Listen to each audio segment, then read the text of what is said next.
So I want to start with a question,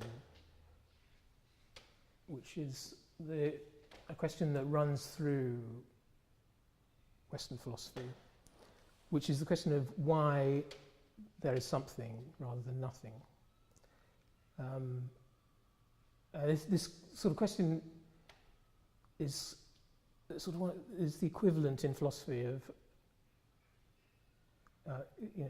the injunction in astronomy not to look at the sun through the telescope, because it's one of those questions which academic philosophers assume cannot be answered and is far too, is liable to lead people into a kind of formless realm of unanswerable mysteries.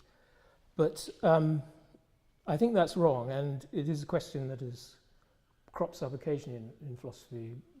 First of all, explicitly with Leibniz, who asks it in the 17th century. And his answer is, to the question of why there's something rather than nothing, is God. And that is a sort of answer that was inevitable in the 17th century. It was very difficult to get away with saying anything else in his day, but is not really intellectually respectable anymore. Anyway, I want to perhaps talk about my own experience of this question, which was, I can remember very clearly the moment when this question first struck me, which was I was a schoolboy walking to class along a street in London, and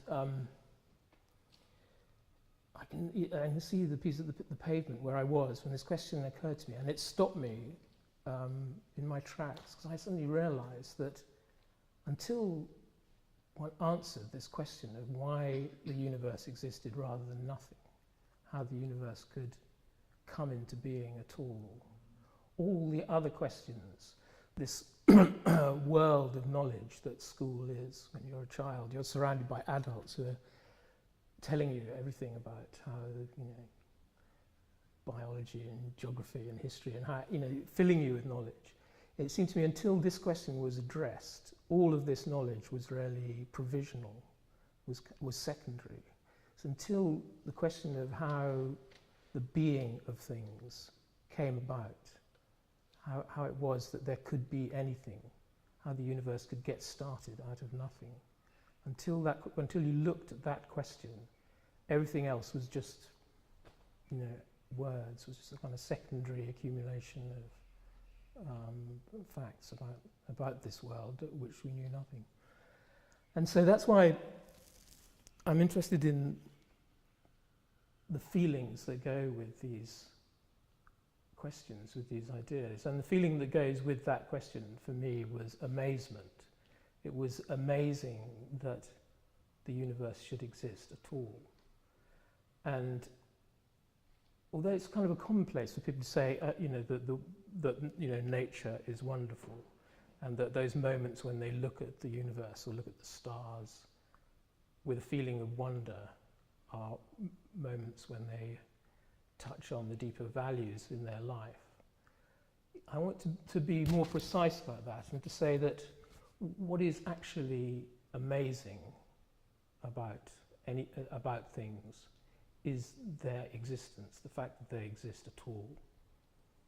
And to go back to the history of this question in Western thought, in the 20th century there was this great sort of sense in which the thinkers were clearing out all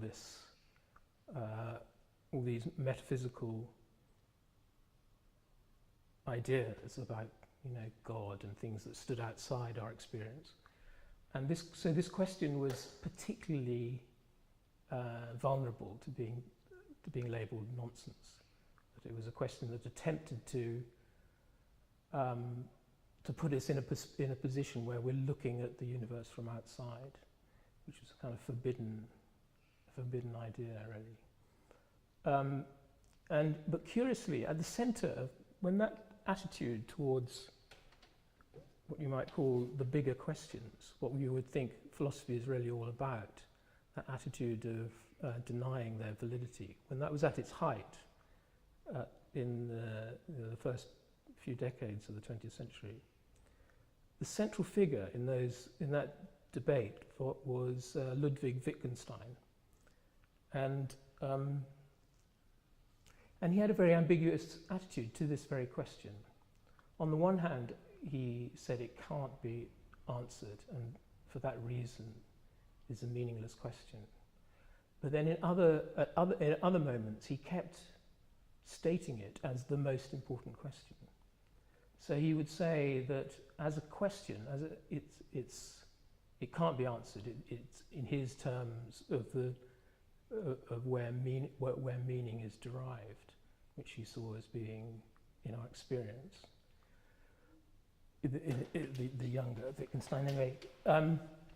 This question was out of bounds, but at the same time he said things like, it's not how things are, but that they are, which is important, or is, in his words, the mystical.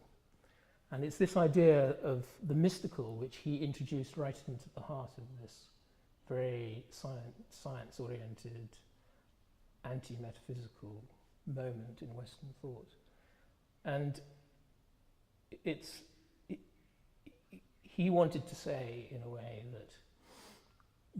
that there was limits to what we could talk about, but he was interpreted at the time by these very scientific people as saying, well, this isn't even worth looking at, this question isn't worth looking at. And the question is, for me anyway, can this question be answered or not? And if we look at it in terms of the normal meaning of why does something exist, then it can't be answered, because when we think of why questions in terms of what is the explanation for this or what is the purpose of this, you can't really say of the universe that there's some cause, some causal explanation for it, because causes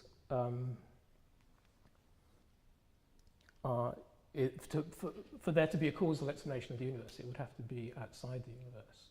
And there can't really be things outside the universe, because the universe is everything by definition. And for the universe to have a purpose is also impossible, because we think when we look at what a purpose is, it's really the relationship of one thing to another. It's what something is for vis-a-vis something else. And so the universe clearly can't have some purpose, some meaning that would relate it to other things for the same reason that it is simply everything. But there is one other way of looking at it, which relates to the feeling that we have when we ask the question. And I think it's important when we try to understand questions to really take on board the feeling that that question has as an aspect of the meaning of the question. Because the feeling that is associated with this question is also part of the validity or truth of it as a question, as a valid question, and leads us, I think, towards a way of asking it that is fruitful. And just to look at that point of how all thought has an emotional content. All our mental moments have a kind of a mood and an emotional aspect and background and colouring, if you like. A close analogy is when we think of all the things in the universe, and they all have colour. It's difficult to think something that doesn't have a colour, even if the colour is very grey or black or white. But it has everything in the universe has. Every object anyway has a colour, and for me anyway, this is particularly true in that if you have a slightly synesthetic mind, then even music and words have colours as well. And I think that being synesthetic, which I am, is it puts you in a tiny minority. But it actually, when you reflect on it, you realise that it is really the way things are, and that people's categorisation of sounds as being separate from visual experiences in a completely separate kind of dimension in a way is not tenable, because the synesthetic experiment shows that that things interpenetrate, and that's is an inalienable insight, I think. But anyway, with the emotional side of things, I didn't study philosophy at university. I studied English, and one of the things that you're doing when you're studying English, apart from wasting your time, is looking at poetry particularly as a kind of attempt to synthesize meaning and feeling. And when you're looking at a poem and thinking, is it any good? In a way, what you're asking is the feeling true to the meaning of it? Is the feeling tone that they're generating through the poetic diction and the metrical form and so on, is it true? Does it ring true to the thing that they're trying to say? And it's, when that works, then you have a work of literature that stands out, that has that feeling of truth. And that's a kind of something that takes a while to learn as a reader. And it's part of life as well, I think, that to recognize the true emotion that goes with the true questions, the true thoughts, or the worthwhile thoughts. So anyway, with the amazement, which not only I, but also the other philosopher apart from Leibniz who dwelt on this question at some length was the dreadful Martin Heidegger, who was perhaps the most brilliant philosopher of the 20th century, but unfortunately was also a member of the Nazi Party in the 30s. His sense of the validity of feelings has to be put in question. But he looked into all of this, particularly the idea, the nuances of amazement and their association possibly with this question. I'm not sure, but he wrote an interesting essay about surprise as a feeling. Anyway, so when we look at the amazement that goes with this feeling, and amazement, I think all emotions, this may be an exaggeration, but emotions generally, I think, have a kind of a dynamic structure, in that they're kind of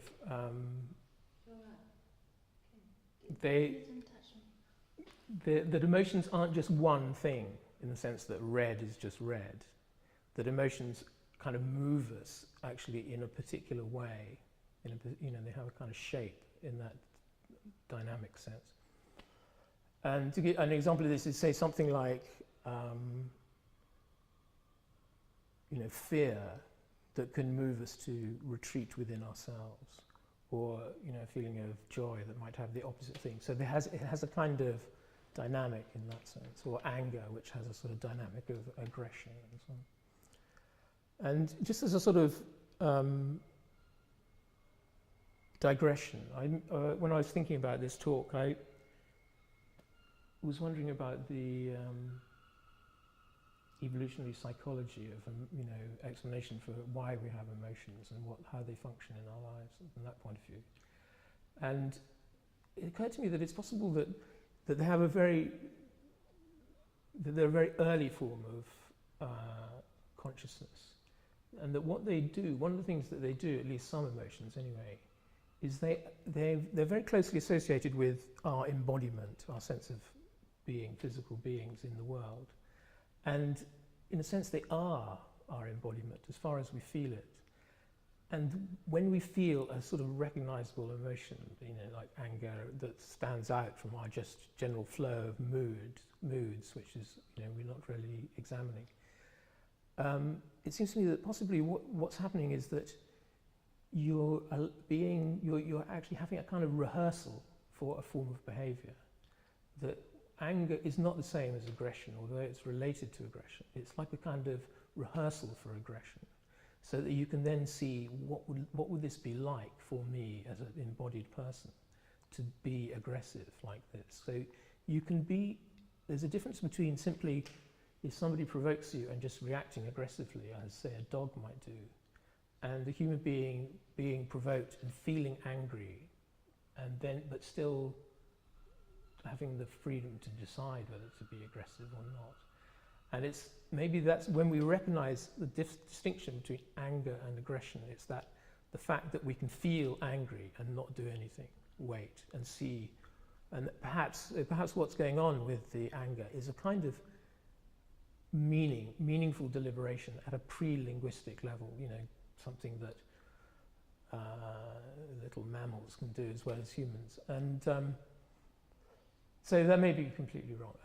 You know, evolutionary psychology is a sort of speculator's fairground, really. But it seems to have that emotions anyway have that dynamic structure, and they have a kind of meaningful structure, and it's to do with, in a way, how we are going to behave. So all those things are related. So amazement, for me anyway, the inner dynamic of it is that we stop. It's a kind of, I just came across this quote from Edmund Burke, who was a writer 200 years, a philosopher 200 years ago, and he said that he was writing about the sublime and the beautiful, in the name of his book, and he said that astonishment, actually, not amazement, but astonishment makes the soul motionless. I can't remember the exact words, but he uses the word motionlessness of the soul is the characteristic of astonishment.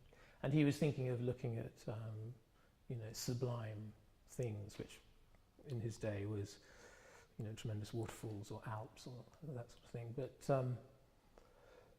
anyway, so I think that's right. That with fear you maybe stand back, but with amazement you stop. It's as if your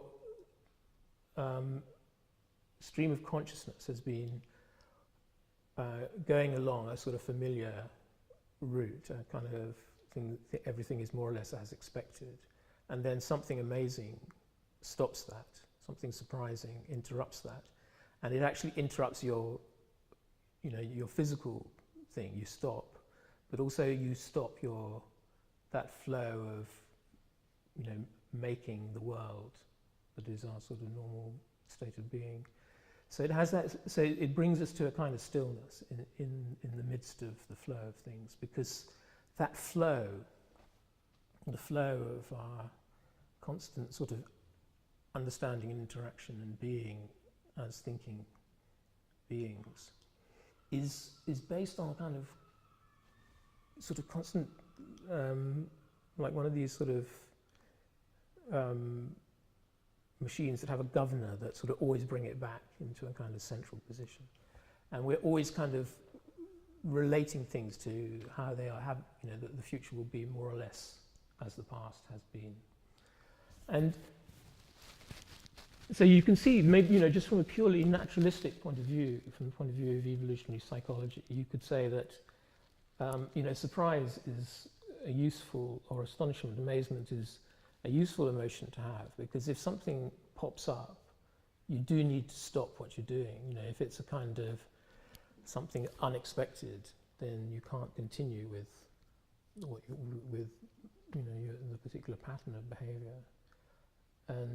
But I think, as we'll get to later, I think that it's a mistake to see these deeper feelings as being entirely determined by evolution.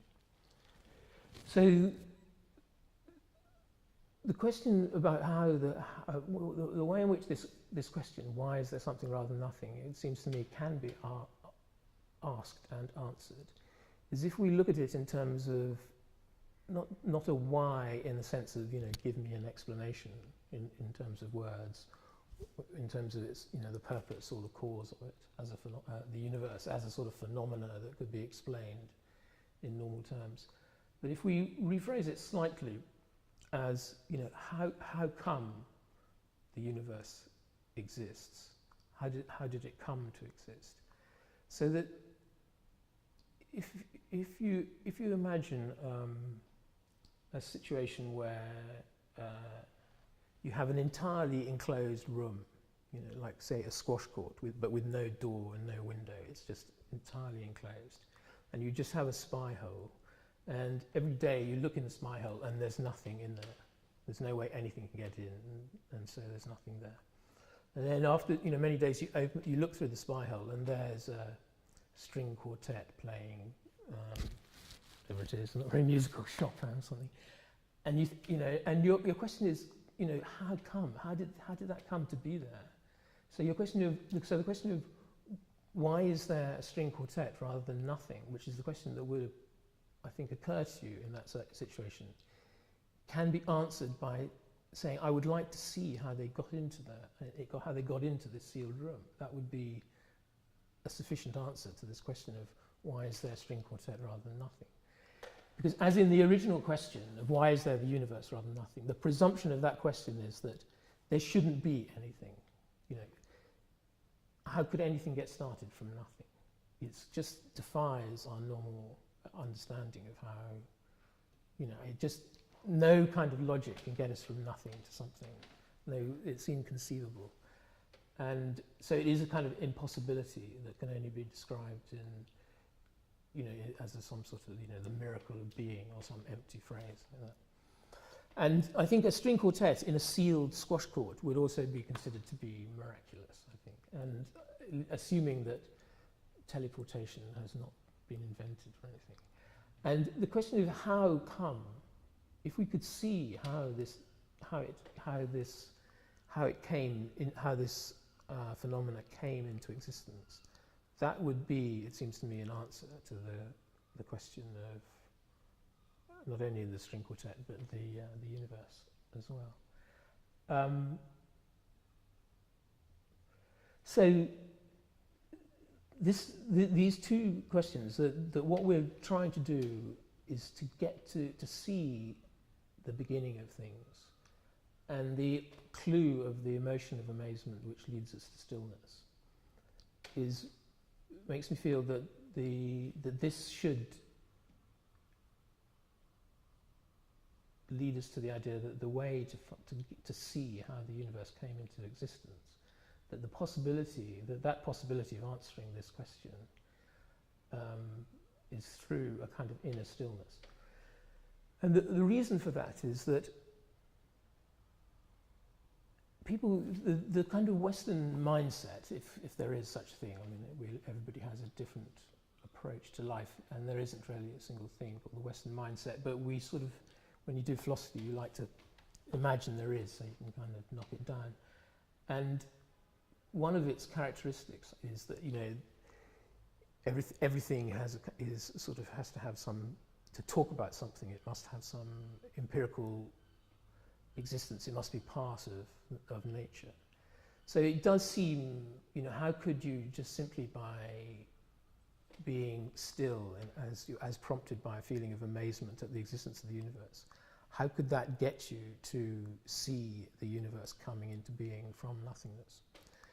And I think the one reason why we can do that is the scientific view that says that all phenomena are part of nature and cannot stand outside nature. Always, the scientific view has no place for subjectivity. But subjectivity, that's the crucial thing for us. That's that's what we are. We are the I that we all are, is this subjectivity. And one of the things about it is that a scientist, a psychologist might talk about thoughts as natural phenomena. But for us, we are doing the thinking. They are voluntary as well as part of nature. They're something that we actually do. They are aspects of our will. And it seems to me, from that point of view, we could say the idea of finding a stillness in the flow of thought seems to be, really a possibility. Because because we are doing the thinking, and so we can, in a sense, undo the thinking. We can sort of gradually stop or become detached from that endless stream of thought. And So you might say, well, that's okay, but you're not going to stop the universe. You're not going to get to the point where you can see the universe coming into being out of nothing, i.e., stop its sense of being, obscuring its own origins by its very activity. But I think that when we look at our thinking and how it relates to perception, and also consider that we have no reason to suppose that the universe is more than our thinking and perception, totality of thinking and perception. And there is also, we see that actually, our perception is not separate from our thinking. It has that part, it's part of that voluntary flow as well. So it seems to me there are some, slender grounds for thinking that meditation might actually succeed. And it's generally at this stage that people say, well, basically you just have to try, try it and see. And that is the proposition of people like, the Buddha or the Christian mystics, is that there's no point talking about it. It's something you just have to try and see if it works. But as far as my talk has gone so far, it's really to say, why would you spend half a lifetime sitting down trying to still your mind? What are you looking for, and what does it really make sense as a project? And so that's what I was trying to sketch there, with that idea of getting to see the origin of the universe. The reason, partly, in Christianity, as I understand it, there are two rules, and they're not equal. One comes before the other. And the first rule is you have to love God, and the second rule is you have to love other people. And loving God, as far as there's not much to go on with the teachings of Christ as opposed to Christianity as a whole, and just the Gospels really. And loving God, I think, my understanding of the Gospels is finding the kingdom of God within you, and that's what Christ wanted people to do. And his method of doing it, giving away your possessions, and surrendering your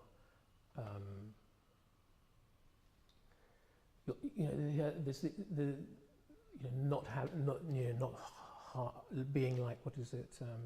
Like the lilies of the field, and just living for the moment, and not storing things up like birds, or being like a small child, and giving away, and not having any kind of ego really. And I think all of these commandments in the Gospels are trying to get people to see that it's actually, it is a commandment, it's an imperative. The universe is saying, that this is something you have to do. And it has a stronger, because it's clear in the Gospels, he said, that's what you have to do first. The other stuff about loving your neighbour as yourself is really, that's only for this life, which is a temporary thing. It's not how you get on one with another. But the real first commandment is this imperative. It is a kind of categorical imperative. And I want to suggest, before I leave this amazement question, why is there something rather than nothing, to say that there is a sense in which that also is an imperative, in that purely from the point of view of what questions should we ask.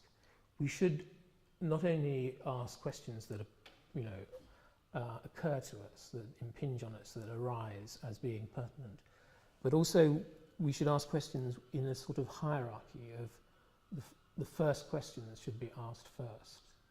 So if there's a question, so this question, why is there something rather than nothing, calls in all other questions into question, because it asks about the basis of any question about any aspect of the universe. So it is a kind of, as soon as you start asking questions, then you not only have to ask questions honestly and with a commitment to the truth of finding the true answer to them, but you also have to ask, well, what is the right question to ask first? That also is there is a kind of ethics of intellectual inquiry, and part of that is not to ask, trivial or secondary questions first, but to ask the first questions first. And the other question is, well, why should we ask questions anyway? Why shouldn't we just, read novels and sunbathe and earn a living and just get on with living, as it were? And I think the reason for that is that, life presents itself as something that is incomplete, that is, in a sense, it is a question. The structure of our life is a question. We're constantly in this mode of, moving towards something which we don't know what it is. Even if it's something trivial about, you're feeling hungry and you're going into the kitchen, but you're constantly looking for something. The future is always uncertain, and you're always leaving what is known. The past is always, can't be rested in. You can't rest in the past. You're always moving into the unknown. And so it seems to me, without labouring it, that actually we have to acknowledge that life is an inquiry. That when you meet most people that one meets, it's the goal for them is to reach a kind of steady state. The sort of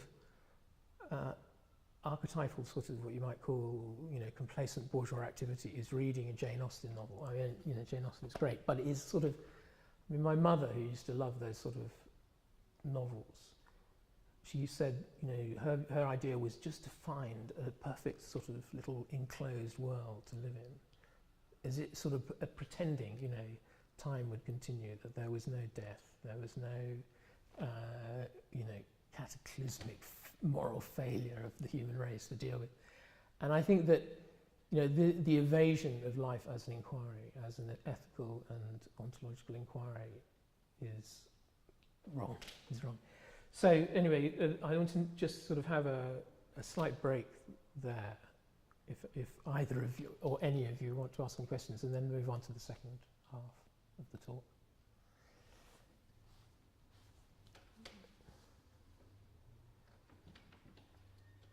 I've been looking at a few things recently connected with the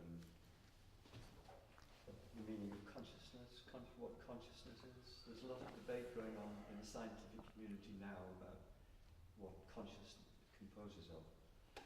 And there's a very interesting experiment in physics which is extremely puzzling. You probably know about this, to do with the double slot experiment. If you fire electrons through a double slot, you would expect on the other side, on the wall that they hit through the slot, to see two rows where the electrons have passed through. You don't. You see what would be the consequence of a wave passing through. You fire particles, because you can control these electrons one at a time.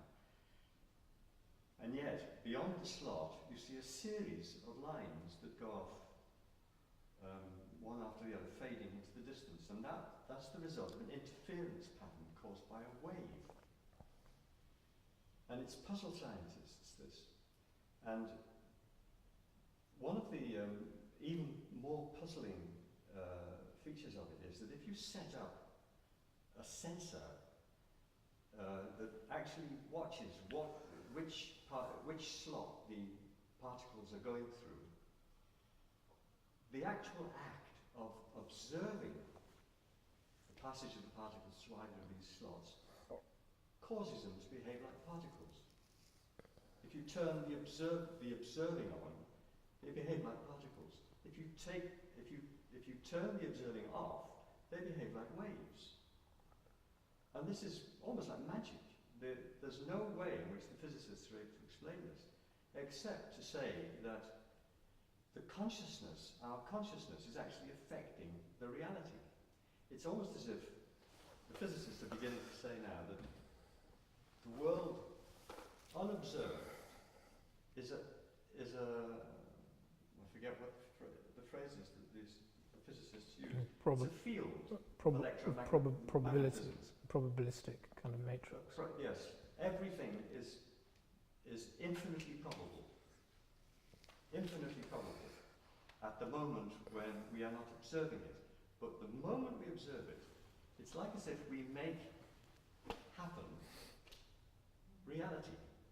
It comes into being by being observed. It's almost as if the physicists are now beginning to move into a realm which is very close to the Eastern philosophical. Yes, there have been a lot of various books. Like I remember showing a book by someone called Fritjof Capra to someone who was doing postgraduate theoretical physics at Oxford, and he handed it back to me after reading part of it and said, "Oh, you know, the physics is all out of date." You know, it's completely contemptuous. But he had an attempt to kind of make Taoism and theoretical physics kind of fit together, and many people have done that. For myself, I think that what's interesting, I can't understand theoretical physics because I don't have any mathematics, and it's really what passes for explanation in theoretical physics is mathematical, I think.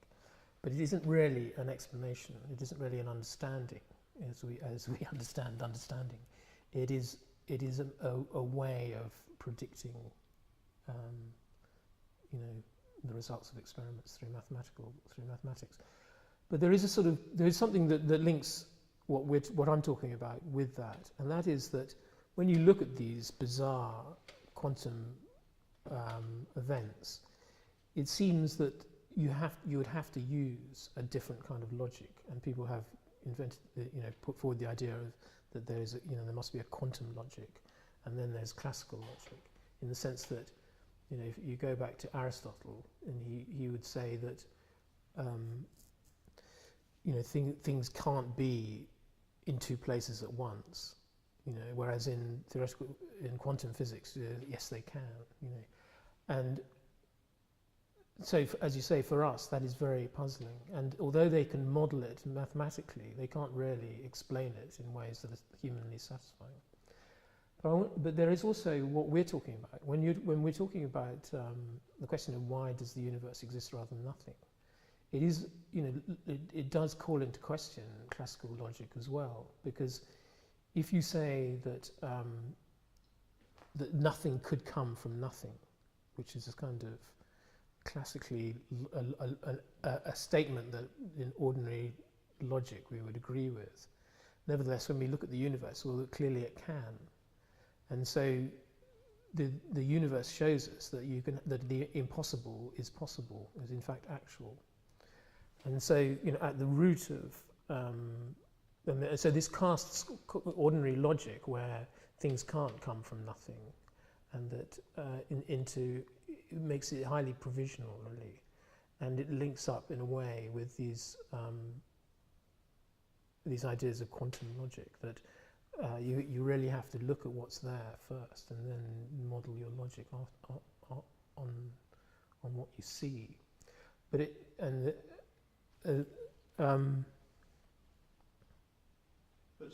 sorry, I was just trying to think. There's another example of this, but anyway, sorry. Can I? I was just going to say, physics these days wouldn't say that it comes from nothing. It can say it comes from singularity, whatever that means. But yes, no, this is a question that is beyond physics. I mean, it's physicists. They don't pretend to answer questions about why does the universe exist rather than nothing. No. It's a question. Although they might ask that question of themselves privately, but it is not a question for physics, and that's why it's called a metaphysical question, I suppose. But yeah. So physics does rather deal in the idea that the universe. I mean, there are different interpretations of that experiment with the slits, and the one that is the Copenhagen interpretation of Niels Bohr and Heisenberg is the one that is kind of, to the ignorant non-physicist, non-mathematician, seems the most congenial to me anyway, which is essentially, according to Heisenberg's popular writing anyway, is a kind of idealism, that actually things don't really exist until you look at them, which is the sort of classic Berkeleyan idea of idealism. But they do have this kind of, what you might say, this probabilistic existence, which is, then is field for all sorts of philosophical speculations of what that might be. But anyway, so as far as your question is interesting, because it does call into question the fact that we live in this world where a chair is a chair and it doesn't turn into, it stays where it is. It doesn't turn into something else suddenly. Whereas the quantum world doesn't obey these same sorts of ideas of what's rational. And also, when we're looking at this question of why is there something rather than nothing, again, it calls into question that the idea that ordinary logic, the logical intuitions which that seem self-evident to us, that intuition is something that we really have to be careful with. That we have to, in a sense, take it with us into our meditation. Heidegger, I think, I'm not completely read up on him, but he did think that this question about why there's something rather than nothing meant that logic and mathematics, as they've been traditionally conceived from the Greeks on through the Western tradition, was in some sense a kind of a kind of not a fundamental interest anymore. That it was a sort of purely just a kind of tool, something that was used by people to achieve certain ends. And he became quite. He saw the mathematization of science. Science and philosophy had once been one inquiry into the nature of things, and they divided. And as theoretical physics and physics generally and science generally became more and more mathematical, they had less and less to say to us as human beings. And the formalism that underlies, as I understand it anyway, most theoretical physics cannot be translated into understanding in the way in which, say, Newton's ideas could easily be translated into understanding. We could see what he was talking about. We can't see what theoretical physics is on about in the mathematics. All that we can see is that if you do this, you will be able to kill 100,000 people in Hiroshima. You can get the results in the experiment. Anyway,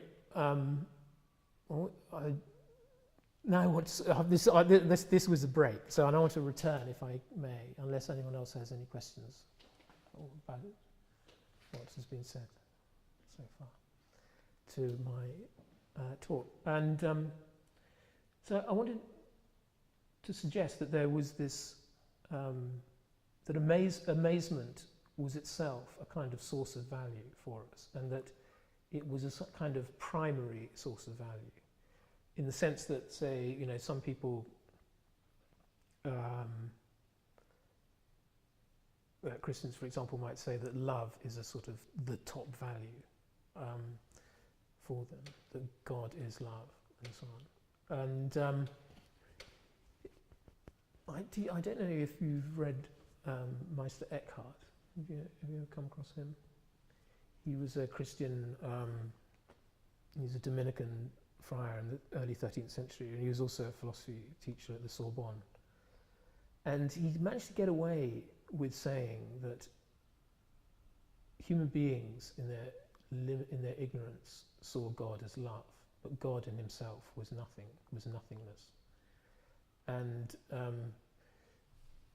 he then, this was the essence really of his teaching, and he was a kind of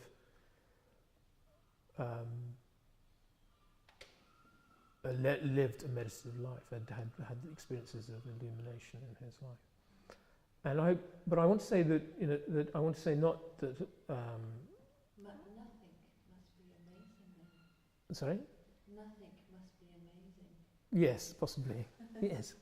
I mean, I can't say. I mean, Eckhart doesn't share my views about amazingness, but I want to say that the feeling of amazingness, when it's correlated with what we might call the miracle of being, is something that is sort of limitless.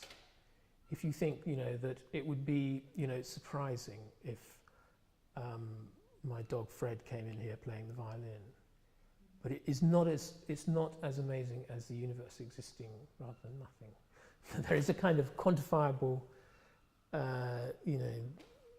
spectrum of things that are more amazing than other things, and that in fact, because there's the surprise that we would feel at watching a dog play the violin is sort of more or less finite. I think we'd sort of reach a point where we just that's we're as surprised as we can be about this, and you'd move on.